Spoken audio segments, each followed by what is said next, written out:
Here he is, Joe Davis, calling the World Series on Fox. Joe, great to have you on, man. Appreciate the time. I know busy times. And how has your sleep been going the last few days, my friend? Better last night, I guess, than 2 nights ago. I had no choice but to get a quick one a couple nights ago. So caught up a little last night. Okay, Poor thing. let's get right to the good stuff, though. KB yesterday, now Joe today. These lead play-by-play guys for Fox are just such divas, man. It's like unbelievable. Yeah. I mean, it's crazy. One guy does the Super Bowl, one guy does the World Series, and I didn't get my beauty sleep. I'm gonna have to have extra makeup today. But Yeah, those ask bags, him man. Look at those things. ask him about the meals, the cocktails.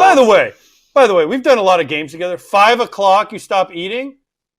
I've seen you eat at like 6-ish o'clock in New York and some other places. So, all right, I'm a liar. Is it only 5? Is it 5 Pacific or is it only 5? It's 5 in a controlled environment. But if I have the chance to dine with you, I'll push that back to like 6:05 for sure. That gets me. But here's the thing. Like, I'll bring in all the junk food. Like, I bring in pizzas and whatever they have. You guys have all seen. Like, I bring in anything that they can get. Like, usually Jen or whoever that's doing it, Eric, whoever's doing the ops will send me, bring in everything. Joe never touches it. Like the turkey the other day. Like, Joe, you took a bite out of I think you actually did take a bite out of the turkey. But like, it's not like turkey's like chocolate cake. A little different. But every time you bring in, like, you have your own salad, you have your little jar of peanuts, you have this and that. Like, look, you're drinking out of your fancy water bottle. Meanwhile, I got my plastic water bottle here. It's just, we're just built different, That's Joe. Definitely alkaline. Yeah, of course. But like, it's just amazing when you start seeing people for different things, especially in 18 innings, and they start talking about things that aren't the game, which we're going to get to. But like, you start hearing about 5 o'clock dinners, and I don't know, Joe. I just think you've changed now because you've done too many World Series. I'm sorry to let you down, AJ. Gosh, this is not a good feeling. Joe, I have one more broadcast question, then we'll get into the series. I called games in my heyday, and I'm wondering, do you ever get concerned when there's so much action going on in a game that you're going to miss getting to a call? Right? I used to call games for our YouTube game of the week, and we had so much action going on, and we did a great job of making sure we got back to the call. But sometimes, like, something happens, right? You brought the umpire on the other day, and you're trying to get that explanation, which is great. But then nowadays with the pitch clock, you're getting right back to the pitch clock. There's just like a few, even with the turkey, right? Like, I've been there, dude. You're doing something in the booth, and it's fun and it's good, but you're also like, I need to be paying attention because this could be someone's biggest home run they've ever hit. Yeah. It was funny when we had Mark Carlson on the other day to go over the play at the plate. Will Smith was up. This was, I don't know, like 13th inning at that point or something. And I've watched Will Smith hit 5 walk-off home runs in the last 5 years.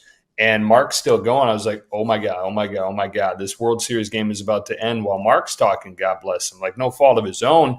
It's just, to your point, Scott, there is a lot of extra stuff in these games. And I trust Pete Macheska, our producer, and our truck, that we're going to make sure we're out of the way 99% of the time. It's just, that was a unique one right there for sure, where it was like, we cannot miss this, and this guy could do it on this next pitch. Hey, Joe, first of all, great job on the thing you guys did for Pete yesterday. I texted Pete and said it almost made me cry, which Pete was like, that was the perfect response. But it was a great job what you guys did for Pete. But I always wondered this, and I've never asked a play-by-play guy this. How much do you pre-plan your calls, or how much do they just come to you? Right? Like the Freddie meet Gibby thing last year, and then the walk-off again for Freddie. How much is this already in your head if this happens, or is it just straight off the cuff?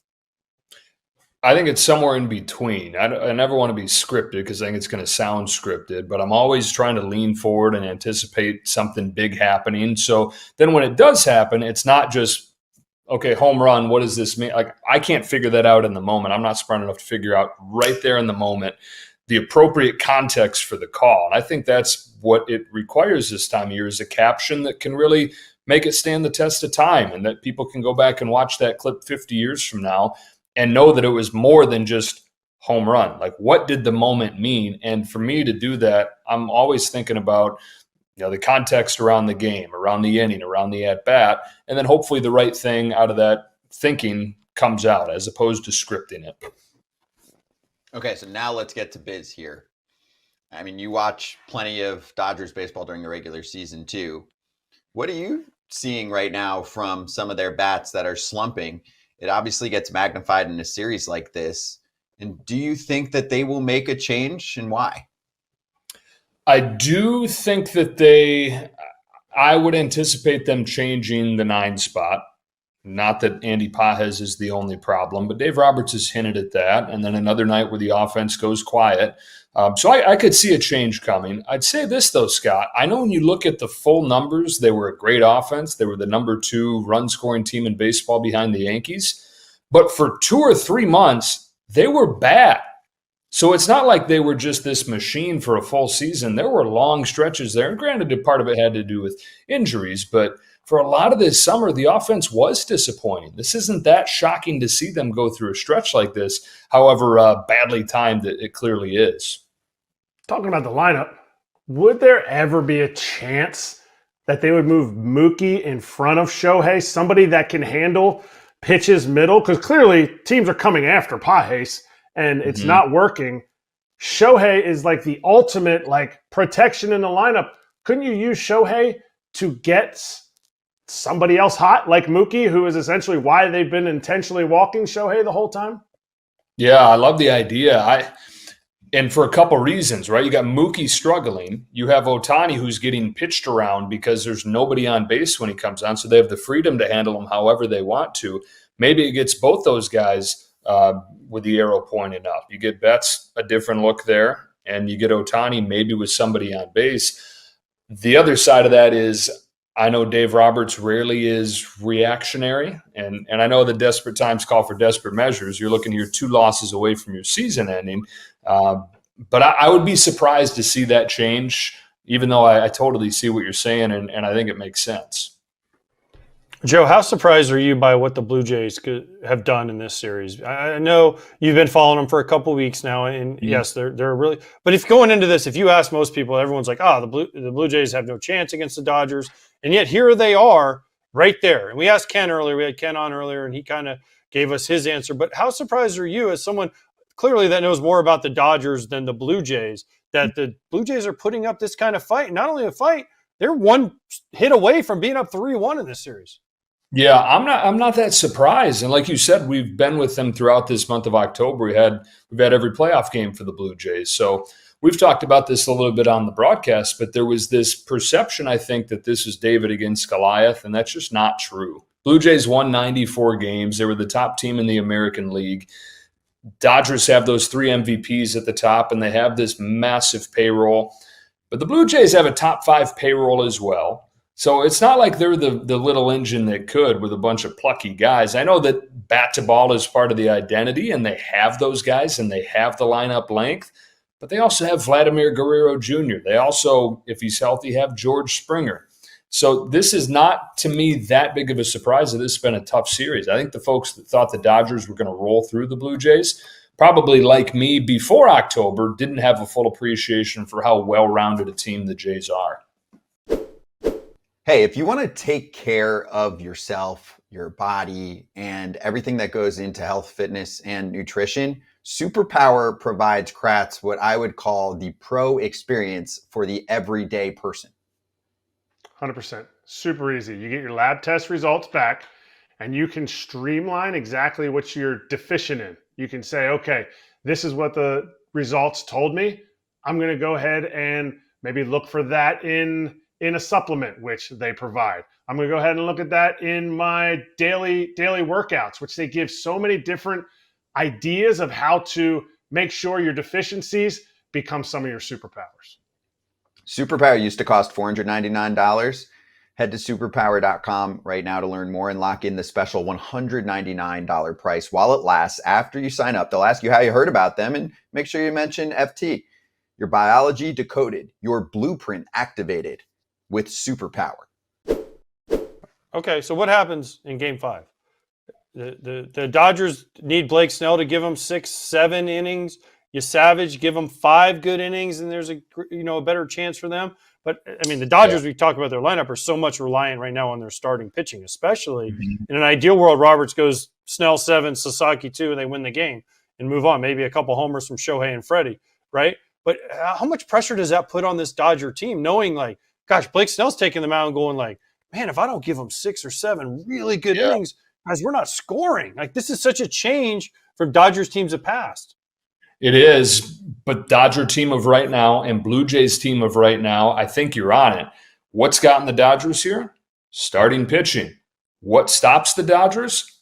Their bullpen. You say 6 or 7 from Snell. Heck, I'd be hoping for 9 from Snell. I mean, avoid that bullpen altogether if you can. Roki Sasaki has been much better than you anticipated, could have ever envisioned in the closer's role.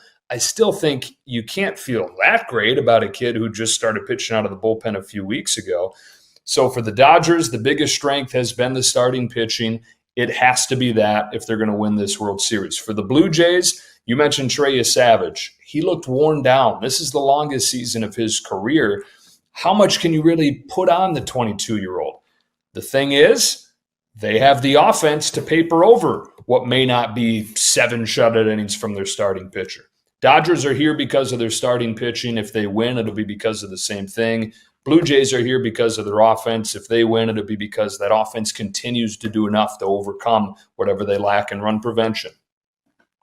Joe, one storyline that I keep pushing is that the Dodgers could get crafty and start using these starters more frequently out of the bullpen. We're down to only 3 games at this point. Do you think they do any of that? Hey, everybody that's got their throw day, you're not throwing. You can always do it right after the game, but we need an inning or 2 out of the rest of the rotation. I mean, Yamamoto almost pitched a couple days after he appeared in that extra inning game. And I know there's a balance of health and arm care and stuff like that, but it's not like we haven't seen it before. I always mention like the 2018 Red Sox, and Dodgers have done this before with Arias. So I'm wondering if we're going to potentially see that the next few days, right? A guy's a couple days from his start. He's got a throw day. Let me get an inning or 2 from you, because I would rather have Glasnow, Snell, Yamamoto pitching for an inning or 2 than whoever else is the bridge guy.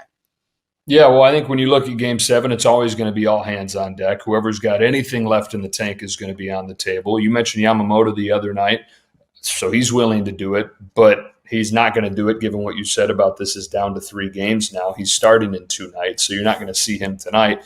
So that leaves just Tyler Glasnow, and you're not going to pitch your Game 7 starter in a 2-2 series in Game 5. So we saw it a little bit early on in the playoffs. Glasnow came out of the bullpen in his first outing. You may see it at the very back end. We saw Yamamoto was willing to do it the other night. Game 7, I think you'd see it again, but I just don't think it makes sense at this point. Snell starting tonight, Yamamoto starting in Game 6. Those are 2 of the 4 options. It's not going to be Ohtani having pitched last night, and you're not going to fire Glasnow, who you need for Game 7. Agreed. All right. Here's I have 2 questions for you. One, you got a bobblehead, and I didn't get one. How many did Rick get? Did Rick get like 25 bobbleheads of yourself? I have actually. Rick is the stats guy, Joe's stat guy. Okay. And all the play-by-play guys have their own stat guy. Look it over here. That over there is boxes of them. So I bet we can get you one. Wow. If only I knew a guy that could send me one. We would put it on. I think I can make that happen. I'll even sign it. Yes, that would be. It'd be right here on my desk. Okay, but next to that booth. Yes, right next to Hawk and DJ. But here's my question for you. Mm-hmm. Oral last night threw out the first pitch. Did you see it? And how much grief is he going to get? Because it wasn't even close. I mean, it was almost in the grass. I know he hasn't pitched for a while, but I mean, I'm thinking like if we sent Sandy Koufax out there at 89, he probably would be able to still get it there. Yeah, I'm worried about him. I figured he'd be fresh. we had our backs to the field getting ready to do the open, and I happened to peek over my shoulder right before so I could see it. And Rick, you mentioned my stats guy up there. We both watched it and just lost it laughing. Like, we're never going to let him live it down. Oh my gosh, it was so great. You have the ultimate comeback. Who would be better? Because you and Rick both played sports. If you had to throw out the first pitch, and Rick, who I love, Rick is again the stats guy for Joe. And he also does a great job for me. So who would be better at a first pitch if you both had to do it? Who's going to give you the better toss? For sure, Rick, because I would yip out, dude. I'd be like, oh my God. I would make oral look like oral. Broadcasters, man. Oral. You can call a World Series, but first pitch, I don't do first pitch. I know a lot of broadcasters. They're like, no, because all you're doing is giving ammo, right? The bobblehead night, on my bobblehead night, they said, do you want to throw it out? Hell no. My kids are throwing it out. I'm not going out on that limb. I could not agree more. There's nothing to lose or nothing to gain and everything to lose, right? If you throw well, it's like, okay. Unless you're Bob Costas. Bob Costas did it, and he threw it, and it was so bad. And he always, every time he comes on, he brings it up. He threw it so bad, it was for a commercial for St. Louis. He did it again, and he threw a strike, and nobody booed. He literally threw it 10 feet to my right. And he goes, hey, I need you to catch my first pitch. I dove for it to try to make it look good. Wasn't even close. He's just like, give me the ball. And they rolled him a different ball. Boom, strike. And then that was the one they used on the St. Louis commercial. There you go. Yeah. So, I don't know. I'm going to avoid that whole thing. Yeah, I would say like you avoid eating after 5 o'clock. Exactly. So, and the chocolate avoid cake. it. But Joe, this was great. Thanks for hopping on with us. Really appreciate it for our crowd. Obviously, you'll catch Joe tonight for Game 5. Enjoy it, man. Wait, hold up. No, before he goes, I have to ask him one more question because I'm sorry. I know one more. They get mad at me, Joe. When did you guys start the Smoltz slide? Because it used, usually like this on the open camera. Now you have the old Smoltz is off the camera, and then you're like, come on in here, John. And he's just boom, right? He practices. When we get ready, like he'll practice and make sure his hips are loose, and it's definitely a thing. He did just have hip surgery. I think he replaced both. He did, and he is really proud of those hips. So he's like, watch me slide. Slide into this shot. Epic. All right, so we'll look for it. Joe, thanks, man. Have fun. All right, boys. Take care.